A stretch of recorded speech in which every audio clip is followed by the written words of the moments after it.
Hello everyone, स्वागत है एक बार फिर से आप सभी साथियों का शिक्षा संकल्प के इस ऑनलाइन यूट्यूब प्लेटफॉर्म पर। कैसे हैं आप सभी साथी? आशा करते हैं कि आप लोग बहुत ही अच्छे होंगे, स्वस्थ होंगे। साथियों, आज के इस स्पेशल सेशन में हम लोग कवर करने वाले हैं आर्ट ग्रुप के लिए टॉप मोस्ट 50 क्वेश्चन को, जो कि बीएड एंट्रेंस एग्जाम के लिए महत्वपूर्ण है। आप सभी जानते हैं डेली सुबह 11:30 बजे स्पेशल क्लास होती है और ये क्लास आपके लिए बेहद इंपॉर्टेंट होने वाली है। दोस्तों, यहाँ पर जो है सेलेक्टेड क्वेश्चन से ही कवर किए गए हैं जो परीक्षा के दृष्टिकोण से महत्वपूर्ण है। आप लोग अंत में ज़रूर बताइएगा कि आप लोगों ने इन 50 सवालों में से कितने सवालों को बिल्कुल करेक्ट करने का प्रयास किया है। आइए शुरुआत करते हैं बिना किसी देरी के। और पहला सवाल आपके स्क्रीन पर देखिएगा लग चुका है, आंसर देने का सभी लोग प्रयास करिएगा। बंगाल का पहला गवर्नर जनरल कौन था? बताएं। यहाँ पर 4 ऑप्शंस आपके सामने दिए गए हैं और इस क्वेश्चन पर स्टार लगा लीजिए, कई बार एग्जाम में पूछा गया प्रश्न है। चलिए, बंगाल का पहला गवर्नर जनरल कौन था? दोस्तों याद रखिएगा, Warren Hasting. Option number B आपका यहाँ पर बिल्कुल राइट हो जाएगा। बंगाल का पहला गवर्नर जनरल जो है लॉर्ड वॉरेन हेस्टिंग था। ऑप्शन नंबर बी आपका राइट है। सवाल नंबर दूसरा देखिएगा, किस वर्ष में जो है संविधान का संशोधन सर्वप्रथम किया गया था? बताएं। 1950 में, 51 में, 45 में और आपका दिया है यहाँ पर 1940 में। सभी लोग यहाँ पर प्रयास करिएगा, आपका सटीक और सही आंसर क्या हो जाएगा इस सवाल के लिए। बताएं, किस वर्ष में जो है संविधान का संशोधन सबसे पहले किया गया था? साथियों ध्यान रखिएगा, आपका बी ऑप्शन यहाँ पर बिल्कुल राइट हो जाएगा। संविधान का संशोधन जो है सबसे पहले 1951 में होता है। साथियों, एक सवाल और पेपर में कभी कभी पूछता है कि संविधान संशोधन की प्रक्रिया जो है किस देश के संविधान से ग्रहण करी गई है। ध्यान रखिएगा साथियों, ये जो है आपका दक्षिण अफ्रीका के संविधान से ग्रहण करी गई है। तो आपका बी ऑप्शन यहाँ पर दोस्तों बिल्कुल राइट आंसर हो जाएगा। सबसे पहले संशोधन कब होता है? 1951 में। ये पॉइंट आप लोग ध्यान रखिएगा, स्टार लगा लीजिएगा, बड़ा इंपॉर्टेंट है। ठीक है, अगला सवाल देखें, आपकी स्क्रीन पर लग चुका है। सवाल नंबर तीसरा है, भारत में निम्नलिखित में से कौन सा कर जो है राज्य सरकार द्वारा वसूला जाता है? बताएं। आपका यहाँ पर सटीक आंसर क्या हो जाएगा इस सवाल के लिए? बताएं। चलिएगा, भारत में जो है निम्नलिखित में से कौन सा कर जो है राज्य सरकार द्वारा वसूला जाता है? ऑप्शंस कुछ इस प्रकार से दिए गए हैं, देखिएगा ध्यान से। शराब पर आबकारी शुल्क, पूंजीगत अभिलाभ कर, सीमा शुल्क और यहाँ पर दिया आपका निगम कर। बताएं यहाँ पर आपका राइट आंसर क्या हो जाएगा, यानी राज्य सरकार द्वारा जो है कौन सा कर वसूला जाता है? ऑप्शन नंबर साथियों यहाँ पर ए बिल्कुल राइट आंसर हो जाएगा, शराब पर आबकारी शुल्क। ऑप्शन नंबर ए जो दिया है बिल्कुल राइट आंसर हो जाएगा, ध्यान रखिएगा। अगला सवाल देखें, यहाँ पर सवाल नंबर 4 क्या कहता है, 42वें संविधान संशोधन के माध्यम से भारतीय संविधान में कितने मौलिक कर्तव्य सम्मिलित किए गए थे? मोस्ट इंपॉर्टेंट पॉइंट है, स्टार लगाएं। चलिए, सभी लोग यहाँ पर आंसर देने का भाई प्रयास करिएगा। और यहाँ पर साथियों सेलेक्टेड क्वेश्चन ही कवर किए गए हैं जो परीक्षा के दृष्टिकोण से महत्वपूर्ण है। आप लोग पिछले वर्ष का प्रश्न पत्र उठाकर देखोगे तो ऐसे ही सवाल इसी पैटर्न के आधार पर सवाल देखने को मिलते हैं। चलिए, 42वें संविधान संशोधन के माध्यम से भारतीय संविधान में कितने मौलिक कर्तव्य सम्मिलित किए गए थे? आप कहोगे सर 10 मौलिक कर्तव्य। ऑप्शन नंबर यहाँ पर सी जो दिया है बिल्कुल राइट आंसर हो जाएगा। एक सवाल दोस्तों कभी कभी पूछता है कि मौलिक कर्तव्य संबंधित अवधारणा जो है किस देश के संविधान से ग्रहण करी गई है? आप कहोगे सर ये तो सिंपल सा क्वेश्चन है, रूस के संविधान से ग्रहण करी गई है। ध्यान रखिएगा। और बात करें दोस्तों मौलिक अधिकार की, तब आप कहोगे सर वर्तमान समय में जो है 11 मौलिक कर्तव्य है। ठीक है, मौलिक कर्तव्य 11 है। मौलिक अधिकार की बात करें तो मौलिक अधिकार जो है आपका 6 है। ये पॉइंट आप लोग ध्यान रखिएगा।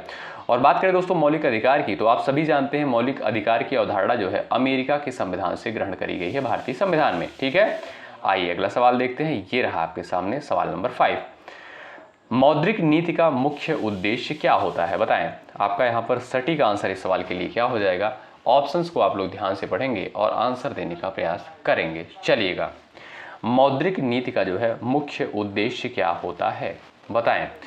कर राजस्व में वृद्धि, जन वितरण प्रणाली में सुधार, मूल्य स्थिरता के साथ आर्थिक विकास को प्रोत्साहित करना। ऑप्शन डी दिया है अर्थव्यवस्था से भ्रष्टाचार को हटाना। बताएं, मौद्रिक नीति का मुख्य उद्देश्य क्या होता है? आप सभी साथी प्रयास करेंगे राइट आंसर देने के लिए सवाल का। बताएं। चलिएगा, यहाँ पर जो भी साथी ऑप्शन नंबर सी को सेलेक्ट कर रहे हैं वो भाई बहुत होशियार हैं, उनका ऑप्शन बिल्कुल राइट हो जाएगा, ऑप्शन नंबर सी।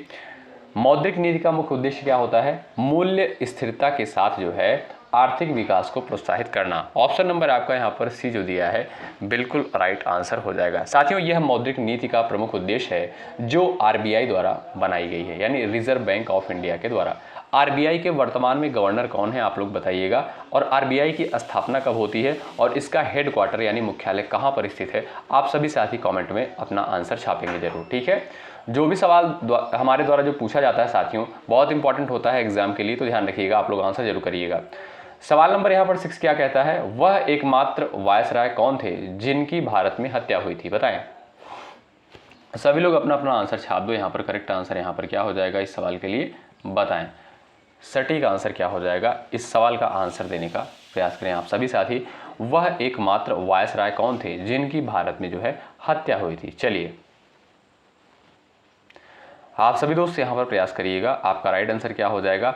जो भी साथी जा रहे हैं यहाँ पर Lord Mayo, option number D पर, वो बिल्कुल राइट हो जाएंगे। वह एकमात्र वायसराय कौन थे जिनकी भारत में हत्या हुई थी, आपका होगी sir Lord Mayo. Option number D आपका राइट हो जाएगा। साथियों, इनकी हत्या जो है पोर्ट ब्लेयर यानी अंडमान निकोबार में जो है एक कैदी के द्वारा कर दी गई थी, ठीक है। तो आपका डी ऑप्शन जो दिया है बिल्कुल सटीक और सही आंसर हो जाएगा इस सवाल के लिए। अगला सवाल ये रहा आपके स्क्रीन पर है, भारत में वित्तीय नीति का प्रमुख उद्देश्य कौन सा नहीं है, बताएं। भारत में जो है वित्तीय नीति का प्रमुख उद्देश्य कौन सा नहीं है। अर्थव्यवस्था में तरलता बढ़ाना, मूल्य स्थिरता को प्रोत्साहित करना, आदमी और संपत्ति की असमानता को कम करना, रोजगार के अवसरों को प्रोत्साहित करना, बताएं। यहाँ पर सभी लोग आंसर देने का प्रयास करेंगे। यहाँ पर आपका करेक्ट आंसर क्या हो जाएगा, चलिएगा बताएं। करेक्ट आंसर इस सवाल के लिए क्या हो जाएगा, आप सभी दोस्त यहाँ पर आंसर देने का प्रयास करें। चलिए बताएं आपका राइट आंसर क्या हो जाएगा। भारत में जो है वित्तीय नीति का प्रमुख उद्देश्य कौन सा नहीं है, क्वेश्चन को ध्यान से देखिएगा। ऑप्शन नंबर आपका यहाँ पर ए जो है बिल्कुल राइट आंसर हो जाएगा। अर्थव्यवस्था में तरलता बढ़ाना, ये जो है आपका वित्तीय नीति का प्रमुख उद्देश्य नहीं होता है। ऑप्शन नंबर आपका ए जो है यहाँ पर बिल्कुल राइट आंसर हो जाएगा, ठीक है। अगला सवाल देखिए, ये रहा आपके सामने, थियोसोफिकल सोसाइटी के संस्थापक कौन थे। मोस्ट इंपॉर्टेंट क्वेश्चन है, स्टार लगाएं, सवाल पूछा जा चुका है पेपर में, बताओ थियोसोफिकल सोसाइटी के संस्थापक कौन थे। यहाँ पर आपका राइट आंसर क्या हो जाएगा इस सवाल के लिए, सभी प्यारे साथी आंसर देने का प्रयास करें। और भाई जितने भी लोग क्लास में जुड़ चुके हैं सभी लोग एक बार सेशन को लाइक कर दे, शेयर कर दे अपने सभी दोस्तों के पास। और जो भी साथी चैनल पर नए हैं, बीएड एंट्रेंस एग्जाम की यदि आप तैयारी कर रहे हैं, आप किसी भी स्टेट से हैं, जरूर जुड़िएगा, निश्चित रूप से यहाँ से आपको हेल्प मिलेगी। बताएं थियोसोफिकल सोसाइटी के संस्थापक कौन थे, आप सभी साथी यहाँ पर प्रयास कर सकते हो आंसर देने के लिए। चलिएगा बताएं। जो भी साथी ऑप्शन नंबर बी पर गए हैं वो बिल्कुल राइट हो जाएंगे। थियोसोफिकल सोसाइटी के संस्थापक जो है मैडम ब्लावात्स्की थे। ऑप्शन नंबर आपका यहाँ पर बिल्कुल बी करेक्ट हो जाएगा। ध्यान रखिएगा साथियों, मैडम ब्लावात्स्की के द्वारा जो है थियोसोफिकल सोसाइटी की स्थापना कब करी गई थी, 1875 में, ठीक है, 1875 में। तो ऑप्शन नंबर बी जो दिया है ये आपका बिल्कुल राइट है। अगला सवाल यहाँ पर देखिएगा, मोस्ट इंपॉर्टेंट क्वेश्चन है। गांधी जी यहाँ पर दिया है, गांधी जी को प्रभावित करने वाली पुस्तक अनटू द लास्ट के लेखक कौन थे, बताएं। यहाँ पर आपका राइट आंसर इस सवाल के लिए क्या हो जाएगा, बताएं। सभी लोग प्रयास करें। गांधी जी को प्रभावित करने वाली पुस्तक अनटू द लास्ट के लेखक कौन थे, आप सभी लोग यहाँ पर प्रयास कर सकते हो। आपका सटीक आंसर यहाँ पर क्या हो जाएगा, बताएं। चलिए सभी लोग प्रयास करें भाई। चलिए भाई, यहाँ पर जो भी साथी जा रहे हैं ऑप्शन नंबर बी पर, उनका आंसर बिल्कुल राइट आंसर हो जाएगा। ध्यान रखिएगा साथियों, जॉन रस्किन, ठीक है। गांधी जी को प्रभावित करने वाली पुस्तक अनटू द लास्ट के राइटर जो थे जॉन रस्किन थे, और इनके द्वारा दोस्तों 1860 में ये पुस्तक प्रकाशित करी गई थी, ठीक है। तो आपका बी ऑप्शन यहाँ पर बिल्कुल राइट हो जाएगा। और गांधी जी जो है इस पुस्तक से सबसे अधिक प्रभावित थे, ठीक है। तो बी ऑप्शन आपका राइट। अगला सवाल देखें, ये रहा आपके सामने, लक्षद्वीप के लोग निम्नलिखित में से कौन सी भाषा बोलते हैं, बताएं। मलयालम, कन्नड़, तमिल और तेलुगु। 4 ऑप्शंस आपके सामने दिए गए हैं, आप सभी प्यारे साथी आंसर देने का प्रयास कर सकते हो। आपका राइट आंसर यहाँ पर क्या हो जाएगा, बताओ। चलिएगा, लक्षद्वीप के लोग जो है निम्नलिखित में से कौन सी भाषा बोलते हैं, आप सभी साथी प्रयास करिएगा। राइट आंसर यहाँ पर क्या हो जाएगा, मलयालम है, कन्नड़ है, तमिल है और तेलुगु है। चलिए भाई, यहाँ पर जो भी साथी ऑप्शन नंबर ए को सिलेक्ट कर रहे हैं उनका आंसर बिल्कुल राइट हो जाएगा। लक्षद्वीप के लोग जो है मलयालम लैंग्वेज बोलते हैं। ऑप्शन नंबर आपका ए बिल्कुल यहाँ पर राइट है। अगला सवाल देखें, ये रहा आपके सामने, भारत में प्रथम फील्ड मार्शल कौन थे, बताएं। भारत में जो है प्रथम फील्ड मार्शल कौन थे? आपका यहाँ पर सटीक आंसर क्या हो जाएगा? आप सभी साथी यहाँ पर आंसर छाप दो। चलिएगा, आपका राइट आंसर यहाँ पर क्या हो जाएगा? आप सभी दोस्त यहाँ पर आंसर देने का प्रयास करो। चलिए, याद रखिएगा साथियों, भारत के प्रथम फील्ड मार्शल जो है SHFJ Manekshaw. Option number D आपका राइट आंसर हो जाएगा। यही आपका डी ऑप्शन बिल्कुल राइट हो जाएगा। और इनको दोस्तों 1973 में फील्ड मार्शल का पद मिला था। ठीक है, 1973 में जो है आप कह सकते हो इनको पद मिला था। कौन सा? फील्ड मार्शल का। अगला सवाल देखें, ये रहा आपके सामने और ये सवाल आपके लिए बहुत इंपॉर्टेंट है। धरती सभी के लालच के लिए नहीं बल्कि सभी की आवश्यकताओं की पूर्ति के लिए पर्याप्त साधन उपलब्ध कराती है, यह कथन किसने कहा था? चलो, बड़ा इंपॉर्टेंट कथन है दोस्तों और एग्जाम में पूछा जाता है। आप लोग बताइएगा यहाँ पर आपका राइट आंसर इस सवाल के लिए क्या हो जाएगा, बताओ। चलिए, धरती सभी के लालच के लिए नहीं है बल्कि सभी की आवश्यकताओं की पूर्ति के लिए है, यह कथन जो है दोस्तों किसके द्वारा कहा गया था, बताएं।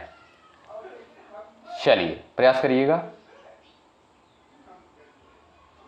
चलिए भाई, यहाँ पर जो भी साथी ऑप्शन नंबर बी पर जा रहे हैं वो यहाँ पर बिल्कुल राइट हो जाएंगे। साथियों ध्यान रखिएगा, गांधी जी के इस कथन का आशय है पृथ्वी पर सबके लिए आवश्यक वस्तुएं हैं, लालच के लिए नहीं है। ठीक है, तो आपका बी ऑप्शन राइट हो जाएगा।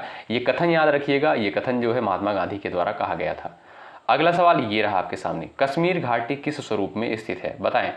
कंधरा, दूषित प्लेटों और यहाँ पर दिया आपका मैदानी। बताएं कश्मीर घाटी जो है किस स्वरूप में स्थित है, बताइएगा। आपका राइट आंसर यहाँ पर क्या हो जाएगा? आपका सटीक आंसर इस सवाल के लिए क्या हो जाएगा? आप लोग प्रयास करिएगा सभी प्यारे साथी। यहाँ पर जो भी साथी कंफ्यूज हो रहे हैं उनका आंसर यहाँ पर देखिएगा साथियों, ध्यान रखिएगा, ए ऑप्शन बिल्कुल राइट हो जाएगा। ठीक है, अगर आपसे पूछा जाए कश्मीर घाटी किस स्वरूप में स्थित है, आप कहोगे कंधरा। ठीक है, कश्मीर घाटी साथियों ध्यान रखिएगा, कश्मीर घाटी एक पर्वतीय कंधरा के रूप में स्थित है जो हिमालय पर्वत श्रेणियों के बीच में है। ठीक है, तो आपका ए ऑप्शन राइट। अगला सवाल ये रहा आपके सामने, स्वास्थ्य को संकट में डालने वाला सबसे गंभीर वायु प्रदूषक कौन सा है, बताएं। यानी सबसे खतरनाक वायु प्रदूषण कौन सा है? आप सभी साथी यहाँ पर प्रयास कर सकते हो। आपका सटीक आंसर इस सवाल के लिए क्या हो जाएगा? आप सभी प्यारे दोस्त आंसर करो। और भाई लाइक की संख्या बढ़ती रहनी चाहिए, आपके लिए मेहनत किया जा रहा है, बेहतरीन कंटेंट दिया जा रहा है। आपका कर्तव्य बनता है सेशन को ज़रूर से ज़रूर लाइक कर दें भाई एक बार। चलिएगा, बताएं यहाँ पर आपका राइट आंसर क्या हो जाएगा, बताओ। स्वास्थ्य को संकट में डालने वाला सबसे गंभीर वायु प्रदूषक हो जाएगा आपका सल्फर डाइऑक्साइड, यानी जिसे बोलते हैं SO2, इसका रासायनिक सूत्र होता है। तो ऑप्शन नंबर आपका ए जो दिया है बिल्कुल राइट आंसर हो जाएगा, ध्यान रखिएगा। अगला सवाल ये रहा आपके सामने, भारतीय महासागर में सबसे छोटा द्वीपीय देश कौन सा है, बताएं। भारतीय महासागर में सबसे छोटा द्वीपीय देश कौन सा है? आप सभी प्यारे साथी प्रयास करिएगा। आपका सटीक आंसर इस सवाल के लिए क्या हो जाएगा, बताओ। चलिएगा, बताएं आपका सटीक आंसर इस सवाल के लिए क्या हो जाएगा, बताओ। चलो भाई, यहाँ पर साथियों आपका जो यहाँ पर दिया है मालदीव, ए ऑप्शन आपका बिल्कुल राइट हो जाएगा। मालदीव साथियों भारत के जो है दक्षिण पश्चिम में स्थित सबसे छोटा द्वीपीय राष्ट्र है। तो आपका ए ऑप्शन जो है बिल्कुल राइट आंसर हो जाएगा, ध्यान रखें। अगला सवाल ये रहा आपके सामने, संसद की लोक लेखा समिति के अध्यक्ष की नियुक्ति कौन करता है, बताएं। चलिए, सभी लोग आंसर करें इस सवाल के लिए, बताएं। आपका करेक्ट आंसर इस सवाल के लिए क्या हो जाएगा, बताएं। चलिएगा, संसद की लोक लेखा समिति के अध्यक्ष की नियुक्ति जो है कौन करता है? चलो भाई, यहाँ पर जो भी साथी ऑप्शन नंबर सी पर टिक लगा रहे हैं भाई वो लोग होशियार हैं, उनका आंसर बिल्कुल राइट हो जाएगा। ध्यान रखिएगा, संसद की लोक लेखा समिति के अध्यक्ष की नियुक्ति जो है लोकसभा के अध्यक्ष के द्वारा करी जाती है। ऑप्शन नंबर आपका सी दोस्तों यहाँ पर बिल्कुल राइट हो जाएगा। अगर बात करें लोकसभा की, आप सभी जानते हैं लोकसभा का उल्लेख जो है अनुच्छेद 81 के तहत किया गया है और इसे दोस्तों जो है लोकसभा को निम्न सदन कहा जाता है। ठीक है, और लोकसभा के सदस्यों का कार्यकाल जो होता है 5 वर्ष होता है, ये भी ध्यान रखिएगा। अगला सवाल ये रहा आपके सामने, निम्नलिखित में से किसने कहा जो है हिंदू विवाह एक धार्मिक संस्कार है, बताएं। किसके द्वारा जो है कहा गया था कि हिंदू विवाह जो है एक धार्मिक संस्कार है? चलिए, आप सभी साथी आंसर देने का प्रयास करो इस सवाल के लिए। राइट आंसर क्या हो जाएगा? चलिए भाई, चलो सभी लोग प्रयास करो। आपका करेक्ट आंसर इस सवाल के लिए क्या हो जाएगा, बताओ। बताएं भाई। यहाँ पर जो भी साथी बी ऑप्शन पर जा रहे हैं वो बिल्कुल यहाँ पर करेक्ट हो जाएंगे। आपका करेक्ट आंसर हो जाएगा दोस्तों बी ऑप्शन, बिल्कुल राइट हो जाएगा। ठीक है भाई। कपाड़िया विद्वान के अनुसार दोस्तों हिंदू विवाह जो है एक धार्मिक संस्कार है। बी ऑप्शन आपका राइट। अगला सवाल, समाज सामाजिक संबंधों का जाल है, यह कथन किसका है? बड़ा इंपॉर्टेंट कथन है, बड़ा इंपॉर्टेंट स्टेटमेंट है, आंसर करिएगा, बताइए। समाज जो है सामाजिक संबंधों का जाल है, यह कथन जो है किसका है? बताएं। आपका सटीक आंसर इस सवाल के लिए क्या हो जाएगा? आप सभी प्यारे दोस्त आंसर देने का प्रयास करो। समाज सामाजिक संबंधों का जाल है, बताएं। यहां पर आपका राइट आंसर क्या हो जाएगा? आप सभी प्यारे साथी आंसर देने का प्रयास करो। आप कहोगे साथी यहां पर जो आपका सी ऑप्शन दिया है बिल्कुल राइट आंसर हो जाएगा। ध्यान रखिएगा साथियों, समाज सामाजिक संबंधों का जाल है, यह कथन जो है मैकाइवर एवं पेज के द्वारा कहा गया। ऑप्शन नंबर सी जो दिया है ये आपका बिल्कुल सटीक आंसर। अगला सवाल देखो, निम्नलिखित में से कौन जो है संस्था नहीं है? बताएं। विवाह कानून धर्म भवन, यहाँ पर आपका राइट आंसर क्या हो जाएगा? बताओ। आपका करेक्ट आंसर इस सवाल के लिए क्या हो जाएगा? सभी लोग प्रयास करिएगा। चलिए भाई प्रयास करिएगा। आपका राइट आंसर इस सवाल के लिए क्या हो जाएगा? बताओ। आपका करेक्ट आंसर इस सवाल के लिए क्या हो जाएगा? आप सभी लोग आंसर छाप दो इस सवाल के लिए, बताओ भाई। जो भी साथी डी ऑप्शन पर जा रहे हैं वो बिल्कुल राइट हो जाएंगे। निम्नलिखित में से कौन जो है संस्था नहीं है? आप कहोगे सर भवन। ऑप्शन नंबर डी दोस्तों यहाँ पर बिल्कुल राइट आंसर हो जाएगा, ध्यान रखिएगा। ठीक है, चलिए आगे बढ़े भाई। क्यों आगे बढ़े? यहाँ पर देखेंगे दोस्तों, विवाह हो गया, कानून हो गया, धर्म हो गया, ये दोस्तों आपकी एक सामाजिक संस्थाएं होती हैं, लेकिन भवन जो है ये संस्था नहीं है। आपका डी ऑप्शन राइट। अगला सवाल देखो, अनुभववादी संप्रदाय का समर्थक निम्न में से किसे माना जाता है? बताएं। चलो भाई, अनुभववादी संप्रदाय का समर्थक निम्न में से किसे माना जाता है? आप सभी लोग प्रयास करो। राइट आंसर क्या हो जाएगा इस सवाल के लिए? बताओ। चलिए भाई, यहाँ पर सटीक आंसर इस सवाल के लिए क्या हो जाएगा? आप लोग आंसर देने का प्रयास करो। अनुभववादी संप्रदाय का समर्थक जो है निम्न में से किसे माना जाता है? ध्यान रखिएगा, बर्कले, लॉक और ह्यूम, इन तीनों को जो है माना जाता है अनुभववादी संप्रदाय का समर्थक। आपका डी ऑप्शन आपका राइट हो जाएगा यहाँ पर ये सभी। अगला सवाल देखो, ये रहा, बुद्धिवाद वह सिद्धांत है जिसके अनुसार बुद्धि है मोक्ष प्राप्ति का साधन, ज्ञान प्राप्ति का साधन, आत्मनिष्ठ होने का साधन, उपरोक्त में से कोई नहीं। बताओ। चलो भाई फटाफट आप लोग आंसर छापो इस सवाल के लिए। बुद्धिवाद वह सिद्धांत है जिसके अनुसार बुद्धि क्या है? बताओ। मोक्ष प्राप्ति का साधन है, ज्ञान प्राप्ति का साधन है, आत्मनिष्ठ होने का साधन है, उपरोक्त में से कोई नहीं। आप लोग आंसर कर सकते हो। आपका यहाँ पर राइट आंसर क्या हो जाएगा? बताओ। आप कहोगे सर बिल्कुल बेसिक सा क्वेश्चन है, आप कहोगे बी ऑप्शन राइट हो जाएगा। बुद्धिवाद वह सिद्धांत है जिसके अनुसार जो है बुद्धि ज्ञान प्राप्ति का साधन है। आपका बी ऑप्शन जो है बिल्कुल राइट आंसर होगा। ठीक है भाई। और ये रहा दोस्तों आपका अगला सवाल, सवाल नंबर 22। दुख के कारणों को जानने के लिए द्वादश निदान का प्रतिपादन किस दर्शन में किया गया? बताएं। चलिए भाई प्रयास करिएगा। आपका राइट आंसर क्या हो जाएगा? दुख के कारणों को जानने के लिए जो है द्वादश निदान का प्रतिपादन किस दर्शन में किया गया? बौद्ध दर्शन में, जैन दर्शन में, सांख्य में और आपका दिया है न्याय दर्शन में। बताएं। चलिए यहां पर जो भी साथी जा रहे हैं ऑप्शन नंबर ए पर वो बिल्कुल यहां पर करेक्ट हो जाएंगे। साथियों ध्यान रखिएगा, द्वादश निदान जो है बौद्ध दर्शन का अंग है जो दुख के कारणों को दर्शाता है। आपका ए ऑप्शन यहां पर बिल्कुल राइट। अगला सवाल ये रहा आपके सामने, पूर्व ग्रह एक प्रकार की अभिवृत्ति है, संवेग है, मूल प्रवृत्ति है, संवेदनात्मक व्यवहार है। बताएं।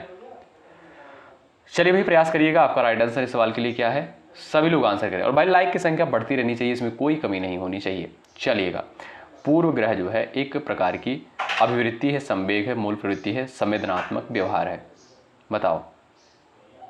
यहाँ पर जो भी साथी आपका यहाँ पर डी ऑप्शन पर गए हैं वो बिल्कुल राइट हो जाएंगे। ध्यान रखिएगा साथियों, यहाँ पर जो है आपका पूर्व ग्रह जो है एक प्रकार की संवेदनात्मक व्यवहार है। ऑप्शन नंबर डी दोस्तों यहाँ पर बिल्कुल राइट आंसर है। अगला सवाल ये रहा आपके सामने, स्वस्थ शरीर में जो है स्वस्थ मस्तिष्क का निर्माण शिक्षा है, यह कथन किसका है? बताएं। चलिए यहां पर आपका राइट आंसर इस सवाल के लिए क्या हो जाएगा? बताओ। चलिए,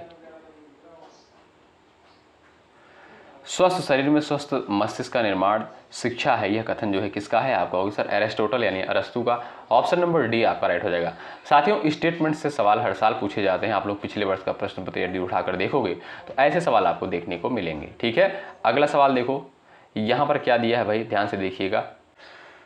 सवाल नंबर यहाँ पर 25 है। बंगाल का विभाजन 1905 में हुआ था, आप सभी को पता है, ब्रिटिश वायसराय द्वारा किया गया था। यानी किसके द्वारा जो है बंगाल का विभाजन किया गया था, आप लोग बताओ। मिंटो के द्वारा, लॉर्ड कर्जन, चेम्सफोर्ड, इरविन के द्वारा। बताओ, बड़ा इंपॉर्टेंट सवाल है, स्टार लगा लो इस पर, ठीक है। चलो बताओ, फटाफट आंसर करो आप लोग। चलिए, बंगाल का विभाजन जो है 1905 में हुआ था, आप सभी जानते हैं। और ये जो है किस ब्रिटिश वायसराय के द्वारा किया गया था, आप कहोगे सर लॉर्ड कर्जन के द्वारा। ऑप्शन नंबर आपका बी जो है यही आपका बिल्कुल सटीक आंसर हो जाएगा, ध्यान रखिएगा। अगला सवाल यहाँ पर क्या कहता है, ध्यान से देखिए आप लोग। चलिए भैया, आंसर देने का आप लोग प्रयास करें। बलदेव सिंह जो है अंतरिम सरकार के सदस्य स्वतंत्र भारत की पहली सरकार में क्या थे, बताएं। रक्षा मंत्री थे, शिक्षा मंत्री थे, रेलवे, और यहाँ पर जो है अर्थ दिया है, यानी अर्थशास्त्र से संबंधित। बताओ, आपका यहाँ पर राइट आंसर इस सवाल के लिए क्या हो जाएगा, सभी लोग सटीक आंसर करो। चलिएगा, बलदेव सिंह जो है क्या थे, चलिए प्रयास करें। यहाँ पर जो भी साथी जा रहे हैं ऑप्शन नंबर ए पर, वो बिल्कुल राइट है, रक्षा मंत्री थे। ठीक है दोस्तों, ए ऑप्शन आपका यहाँ पर बिल्कुल राइट आंसर हो जाएगा। बलदेव सिंह जो है स्वतंत्र भारत की पहली कैबिनेट में रक्षा मंत्री बने थे, ए ऑप्शन आपका राइट। ये रहा आपके सामने अगला सवाल। यहाँ पर क्या दिया है भाई, कहाँ पर जो है विश्व धर्म संसद 1893 में स्वामी विवेकानंद ने हिंदू धर्म के बारे में विस्तार से बताया था, बताएं। न्यूयॉर्क में, शिकागो में, वॉशिंगटन डीसी में, लॉस एंजलिस में। सभी को पता होगा, बेसिक सा क्वेश्चन है, इंपॉर्टेंट क्वेश्चन है। बताओ, आंसर करो सब लोग यहाँ पर। राइट आंसर आपका क्या हो जाएगा, चलिए आपका सटीक आंसर इस सवाल के लिए क्या हो जाएगा, बता दो।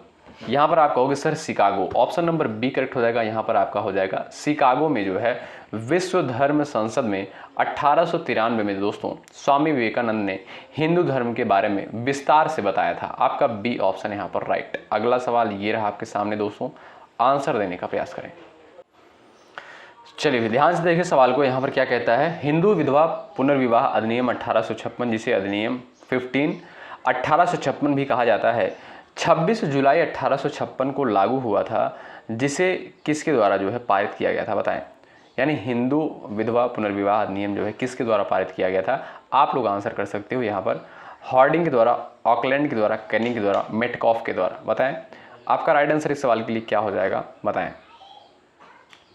चलिए प्रयास करिएगा, आपका सटीक आंसर इस सवाल के लिए क्या हो जाएगा, आप लोग आंसर कर सकते हो। चलिए, जो भी साथी ऑप्शन नंबर सी पर गए हैं वो बिल्कुल यहाँ पर करेक्ट हो जाएंगे। याद रखिएगा दोस्तों, यहाँ पर जो है यह अधिनियम जो है लॉर्ड कैनिंग द्वारा लागू किया गया था। ठीक है, हिंदू विधवा पुनर्विवाह अधिनियम जो है यह जो है लॉर्ड कैनिंग के द्वारा लागू किया गया था। ऑप्शन नंबर आपका सी जो दिया है बिल्कुल राइट आंसर। अगला सवाल यहाँ पर देखिएगा, क्वेश्चन थोड़ा लंबा है, लेकिन दोस्तों ये जो क्वेश्चन है बहुत ज़्यादा टफ लेवल का नहीं है, सिंपल है, सिर्फ जो है लैंग्वेज यहाँ पर बढ़ाया गया है। ठीक है, ध्यान से देखिए। 1891 में जो है BM मालाबारी के प्रयासों को तब फल मिला जब सहमति की उम्र अधिनियम को पारित किया गया, जिसके अनुसार कितने वर्ष से कम की बालिका के विवाह पर प्रतिबंध था, बताएं। 14 वर्ष, 12 वर्ष, 18 वर्ष, और यहाँ पर दिया है आपका 16 वर्ष, बताएं। चलिए, कितने वर्ष की बालिका के विवाह पर जो है प्रतिबंध था, बताएं। आप कहोगे सर 12 वर्ष। ऑप्शन नंबर आपका बी जो दिया है बिल्कुल राइट आंसर। अगला सवाल देखें, यहाँ पर करेक्ट आंसर क्या हो जाएगा। बक्सर के युद्ध के जो है यहाँ पर दिया है, बक्सर के युद्ध के बाद ईस्ट इंडिया कंपनी मुगल सम्राट को प्रतिवर्ष कितना भुगतान करने के लिए सहमत हुई थी, बताएं। 82 लाख, 26 लाख, 44 लाख, और आपका दिया है 68 लाख। प्रयास करें, आपका राइट आंसर इस सवाल के लिए क्या हो जाएगा, बताओ। चलो प्रयास करो, सभी साथी यहाँ पर आंसर देने का प्रयास करो। चलिए बताएं, बक्सर के युद्ध के बाद ईस्ट इंडिया कंपनी मुगल सम्राट को जो है प्रतिवर्ष कितना भुगतान करने के लिए सहमत हुई थी, आप लोग आंसर कर सकते हो। यहाँ पर राइट आंसर क्या हो जाएगा, बताओ। चलिए भाई, आप कहोगे सर 26 लाख। ऑप्शन नंबर जो बी दिया है बिल्कुल राइट आंसर हो जाएगा। बक्सर युद्ध के बाद जो है मुगल सम्राट को 26 लाख रुपए देने का समझौता हुआ था, बी ऑप्शन आपका राइट। अगला सवाल, और बक्सर का युद्ध दोस्तों कब हुआ था, आप सभी जानते हैं 1764 में। ठीक है, ये रहा आपके सामने अगला सवाल। भारत छोड़ो आंदोलन या अगस्त आंदोलन अगस्त 1942 को गांधी जी द्वारा अखिल भारतीय कांग्रेस समिति के किस सत्र में चलाया गया एक आंदोलन था, बताओ। सूरत, मुंबई, भोपाल, उज्जैन। लैंग्वेज को बढ़ाया गया है, आप लोग आंसर कर सकते हो। यहाँ पर राइट आंसर क्या हो जाएगा, ध्यान से एक बार आप लोग पढ़ो सवाल को। चलिए बताइए, आप लोग प्रयास कर सकते हो इस सवाल का करेक्ट आंसर क्या हो जाएगा, बताओ। भारत छोड़ो आंदोलन या अगस्त आंदोलन अगस्त 1942 को जो है गांधी जी द्वारा अखिल भारतीय कांग्रेस समिति के किस सत्र में चलाया गया था? ध्यान रखिएगा, मुंबई सत्र में। ऑप्शन नंबर आपका यहाँ पर बी जो है बिल्कुल राइट आंसर हो जाएगा। ठीक है भाई, अगला सवाल ये रहा आपके सामने। 1928 में बारदौली सत्याग्रह का नेतृत्व जो है किसने किया था? बताइए, आप लोग आंसर देने का प्रयास करिए भाई, यहाँ पर राइट आंसर क्या हो जाएगा बताओ। चलो प्रयास करो सभी लोग आंसर देने के लिए, बताएं। चलिए भाई, सटीक आंसर इस सवाल के लिए क्या हो जाएगा बताओ। चलिए भाई, आप सभी जानते हैं दोस्तों, अगर आपसे पूछा जाए बारदौली सत्याग्रह कब हुआ था? 1928 में। ठीक है, तो नेतृत्व किसके द्वारा किया गया था? याद रखिएगा, सरदार वल्लभ भाई पटेल के द्वारा। ऑप्शन नंबर बी जो दिया है बिल्कुल राइट आंसर। अगला सवाल ये रहा, निम्नलिखित में से कौन सी नदी जो है थार रेगिस्तान से होकर बहती है? बताएं। चलिए, कौन सी नदी जो है थार रेगिस्तान से होकर बहती है? आप लोग आंसर कर सकते हो सावित्री, मूथा और लूनी, और यहाँ पर दिया आपका गिरना। बताएं। चलिए भाई, सोचिएगा, आंसर देने का प्रयास करिएगा। जो भी साथी सी ऑप्शन पर जा रहे हैं वो बिल्कुल होशियार हैं भाई। यहाँ पर अगर आपसे पूछा जाए कौन सी नदी जो है थार रेगिस्तान से होकर बहती है, आपका होगा सर लूनी। ठीक है साथियों, यह जो है थार रेगिस्तान में बहने वाली एकमात्र महत्वपूर्ण नदी है, आपका सी ऑप्शन राइट। अगला सवाल, उत्तरी अंडमान का उच्चतम बिंदु 732 मीटर पर स्थित किस चोटी? बताइए। यहाँ पर ऑप्शन आपका दिया है देवमाली, करोह, सैडल दिया है, इनमें से कोई नहीं। यानी दोस्तों आपको जो है उस चोटी का नाम बताना है। ठीक है, उत्तरी अंडमान का उच्चतम बिंदु 732 मीटर पर स्थित है, उसका नाम क्या है? देवमाली है, करोह है, सैडल है, इनमें से कोई नहीं। आप सभी जानते होंगे, सुना होगा आपने, सैडल पीक उसे बोलते हैं। ऑप्शन नंबर सी करेक्ट हो जाएगा, और एग्जाम में सवाल ये पूछा जा चुका है। ठीक है, सैडल पीक जो है अंडमान का सर्वोच्च बिंदु है, आप सभी जानते हैं। ऑप्शन नंबर सी आपका राइट। अगला सवाल ये रहा आपके सामने, यहाँ पर आपसे क्या कहता है देखिएगा, बालाघाट का मलाजखंड क्षेत्र और झुंझुनू का खेतड़ी सिंघना क्षेत्र जो है किसके लिए जो है महत्वपूर्ण खनन केंद्र है? लोहा, एल्यूमिनियम, चांदी और तांबा। बताइएगा, सभी लोग प्रयास करें। यहां पर आपका राइट आंसर इस सवाल के लिए क्या हो जाएगा बताओ। चलिए बताइए भाई, बालघाट और आपका दिया है बालघाट का मलाजखंड क्षेत्र और झुंझुनू का खेतड़ी सिंघाना क्षेत्र किसके लिए जो है महत्वपूर्ण है? आपका होगा सर तांबा के लिए। ऑप्शन नंबर डी जो दिया है ये आपका राइट आंसर है। अगला सवाल देखो, यहाँ पर क्या दिया भाई, कौन सी जनजातियाँ पश्चिम बंगाल की प्रमुख जनजातियाँ हैं और ज़्यादातर जो है बांकुड़ा और पुरुलिया जिलों में पाई जाती हैं? बताएं। यानी पुरुलिया और कौन सा जिला दिया है? बांकुड़ा। यहाँ पर जो है कौन सी जनजातियाँ पाई जाती हैं, और ये जो है पश्चिम बंगाल की जनजातियाँ हैं। बताएं। संथाल, मुंडा, चेंचू और आपका दिया है जुआंग। बताओ राइट आंसर क्या हो जाएगा। इस सवाल का आंसर कर सकते हो सभी प्यारे साथी। चलिए भाई, सभी लोग आंसर करने का प्रयास करें इस सवाल के लिए। बताएं। आप कहोगे सर यहाँ पर राइट आंसर हो जाएगा आपका संथाल। ए ऑप्शन वाले दोस्त यहाँ पर बिल्कुल राइट हो जाएंगे। ठीक है, संथाल जो है पश्चिम बंगाल की 200 प्रमुख जनजातियां हैं। ए ऑप्शन आपका राइट। अगला सवाल, कोडवा एक लुप्तप्राय द्रविड़ भाषा है और दक्षिण के कोडगू जिले की मूल भाषा है। बताएं। तमिलनाडु, कर्नाटक, आंध्र प्रदेश, केरल। आप लोग क्वेश्चन को एक बार ध्यान से पढ़ें और आंसर देने का प्रयास करें। चलिए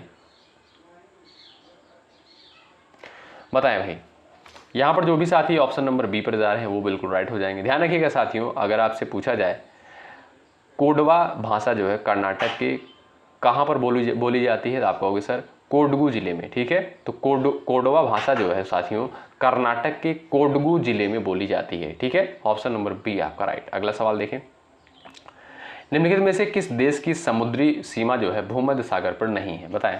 तुर्की, फ्रांस, बेल्जियम और आपका ग्रीस दिया है। चलो आंसर करो यहाँ पर। आपका राइट आंसर इस सवाल के लिए क्या हो जाएगा बताओ। चलिए, निम्नलिखित में से किस देश की समुद्री सीमा भूमध्य सागर पर नहीं है? तो वो है आपका Belgium. Option number C right. अगला सवाल देखें, निम्नलिखित में से कौन सा जो है एक अल्पाइन देश है? बताएं। चलिए सभी लोग बताएं यहाँ पर आपका राइट आंसर क्या हो जाएगा। आपका करेक्ट आंसर इस सवाल के लिए क्या हो जाएगा बताओ। चलिए यहाँ पर साथियों आपका राइट आंसर क्या हो जाएगा, प्रयास कर सकते हो आंसर देने के लिए सवाल का। ऑप्शन नंबर दोस्तों आपका यहाँ पर बी करेक्ट हो जाएगा, इटली। तो दोस्तों यहाँ पर जो है आपका इटली राइट हो जाएगा। इटली दोस्तों एक अल्पाइन देश है जहाँ जो है आल्प्स पर्वत स्थित है, ठीक है। अगला सवाल देखें, भारतीय संविधान में जो है पंचायती राज प्रणाली किस संविधान संशोधन से संबंधित है, बताइए। चलो आंसर करो, बड़ा इंपॉर्टेंट क्वेश्चन है, आप लोग प्रयास करिएगा। भारतीय संविधान में पंचायती राज प्रणाली किस संविधान संशोधन से संबंधित है? आप कहोगे सर 73वां संविधान संशोधन 1992। ऑप्शन नंबर डी आपका यहाँ पर राइट। अगला सवाल ये रहा, संविधान दिवस कब मनाया जाता है? सभी को पता होगा, बेसिक सा सवाल है। चलिए, संविधान दिवस जो है किस तिथि को मनाया जाता है? आप सभी जानते हैं साथियों 26 नवंबर को प्रत्येक वर्ष जो है संविधान दिवस के रूप में मनाते हैं। आपका ए ऑप्शन जो दिया है बिल्कुल राइट और सटीक आंसर हो जाएगा इस सवाल के लिए। अगला सवाल देखें, किस कला का अभ्यास जो है भारतीय उपमहाद्वीप के मिथिला क्षेत्र में किया जाता है, बताएं। चलिए, किस कला का अभ्यास जो है भारतीय उपमहाद्वीप के मिथिला क्षेत्र में किया जाता है? आप लोग प्रयास करिए, राइट आंसर इस सवाल के लिए क्या हो जाएगा आप लोग बताइएगा। आप सभी जानते हैं दोस्तों यहाँ पर ए ऑप्शन राइट हो जाएगा। जो भी साथी ए ऑप्शन पर गए राइट है, मधुबनी कला का, ठीक है, ए ऑप्शन आपका राइट। अगला सवाल, संपूर्ण रूप से भारत में अनुमानित जनसंख्या घनत्व कितने लोग प्रति वर्ग किलोमीटर है, बताएं। चलिए सभी लोग प्रयास करें भाई, संपूर्ण रूप से भारत में अनुमानित जनसंख्या घनत्व कितने लोग प्रति वर्ग किलोमीटर है, आप लोग बताइएगा। और 2011 की जनगणना के अनुसार सर्वाधिक जनसंख्या घनत्व वाला राज्य कौन सा है, आप लोग कमेंट बॉक्स में छापिएगा। आपका यहाँ पर दोस्तों ए ऑप्शन बिल्कुल राइट आंसर हो जाएगा। 2011 की जनगणना के अनुसार भारत का जनसंख्या घनत्व जो है 382 प्रति वर्ग किलोमीटर है, तो आपका ए ऑप्शन राइट। अगला सवाल देखें, ये रहा, कौन सा खाता जो है एक सामान्य बही खाता होता है जो लोगों के खातों के अलावा उनकी परिसंपत्तियों और देयताओं से संबंधित होता है, बताएं। चलिए, कौन सा खाता एक सामान्य बही खाता होता है जो लोगों के खातों के अलावा उनकी परिसंपत्तियों और देयताओं से संबंधित होता है? चलिए प्रयास करें, व्यक्तिगत, नगद और आपका दिया है वास्तविक, उसके बाद दिया है आपका क्रेडिट। तो आपका सी ऑप्शन जो यहाँ पर दिया है दोस्तों बिल्कुल राइट आंसर हो जाएगा, वास्तविक, ठीक है। कौन सा खाता एक सामान्य बही खाता होता है जो लोगों के खातों के अलावा उनकी परिसंपत्तियों और देयताओं से संबंधित होता है? तो वो है दोस्तों आपका वास्तविक खाता। अगला सवाल, आम की हिमसागर किस्म किस राज्य में पाई जाती है, बताएं। राइट आंसर क्या हो जाएगा, आप लोग प्रयास करो, हिमसागर किस्म जो है कहाँ पर किस राज्य में पाई जाती है, बताइए। चलिए भाई, यहाँ पर साथियों आपका जो बी ऑप्शन दिया है बिल्कुल राइट आंसर हो जाएगा। यह किस्म जो है पश्चिम बंगाल में पाई जाती है और इस आम का जो वजन दोस्तों होता है लगभग 250 ग्राम से 350 ग्राम होता है, ठीक है। तो आपका बी ऑप्शन राइट हो जाएगा। तो आम की हिमसागर किस्म कहाँ पाई जाती है? पश्चिम बंगाल में, बी ऑप्शन राइट। अगला सवाल, हिमाचल प्रदेश आम की कौन सी किस्म की पैदावार के लिए प्रसिद्ध है, बताएं।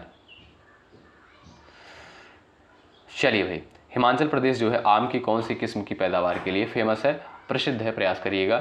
जो भी साथी बोल रहे हैं चौसा, वो बिल्कुल राइट है, उनका ऑप्शन नंबर सी बिल्कुल राइट आंसर हो जाएगा। अगला सवाल देखें, यहाँ पर आंसर देने का प्रयास करें, अशोक का जो है सिंह चतुर्मुख स्तंभ कहाँ पर स्थित है? मोस्ट इंपॉर्टेंट क्वेश्चन है, बताएं। अशोक का जो है सिंह चतुर्मुख स्तंभ जो है कहाँ पर स्थित है? कन्नौज में, गौतम बुद्ध नगर, संभल और सारनाथ में। बड़ा बेसिक क्वेश्चन है लेकिन इंपॉर्टेंट है, प्रयास करिएगा। चलिए, जो भी साथी यहाँ पर ऑप्शन नंबर डी पर टिक कर रहे हैं उनका आंसर बिल्कुल राइट हो जाएगा। अशोक का जो है सिंह चतुर्मुख स्तंभ जो है सारनाथ में स्थित है। आप सभी जानते हैं साथियों सारनाथ में जो है गौतम बुद्ध के द्वारा अपना पहला उपदेश भी दिया गया था, ठीक है। अगला सवाल, तो आंसर देने का प्रयास करें इस सवाल का। यहाँ पर देखिएगा 49, आधुनिक समाजवादी विचारधारा के पिता कौन है, बताइए। यहाँ पर आपका राइट आंसर क्या हो जाएगा? आप कहोगे सर यहाँ पर जो बी ऑप्शन दिया है कार्ल मार्क्स, यही आपका बिल्कुल करेक्ट हो जाएगा। आधुनिक समाजवादी विचारधारा के पिता जो है कार्ल मार्क्स को कहा जाता है, बी ऑप्शन आपका राइट। अगला सवाल यहाँ पर है और मोस्ट इंपॉर्टेंट सवाल है, कल्चर एंड सोसाइटी पुस्तक के राइटर कौन है, बताएं। आपका राइट आंसर क्या हो जाएगा?